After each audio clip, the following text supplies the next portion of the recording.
ვაცხობთ best start ever. Ცომზე შეკითხვები არ დამისვათ. ზუსტად 2 თვე ვეწვალებოდი ამ უპატრონოს, რომ მიმეღო ისეთი, როგორიც მივიღე. ამიტომ ზუსტად დაიცავით პროპორციები, ცხობის დრო და ტემპერატურა. თორემ ჩემ თავზე პასუხს არ ვაგებ.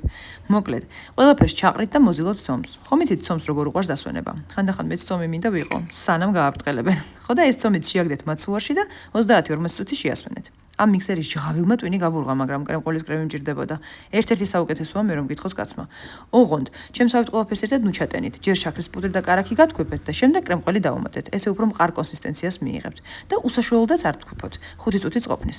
შემდეგ ჩვენი კურორტზე ნამყოფი ცომი მიაბრტყელეთ და გადაიტანეთ ფორმაში. კარგად გავუსწორეთ გვერდები და აწყობთ შვრიასთან ერთად. არა ლობიო და არა მუხუდო. შვრია კარგად შედის ყველა კუთხე კუნჭულში და ცომის უფრო ლამაზად ცხება. შვრიით აწყობთ 10 წუთი და შვრიის გარეშე კიდევ 6-7 წუთი. არც ერთი წუთით მეტი, თორემ ცომი იქნება გახრიგინებული. შემდეგ კრემავთ და მაცივარში აჩერებთ მთელი ღამე. მეორე დღეს შეგიძლიათ გადაირტყათ.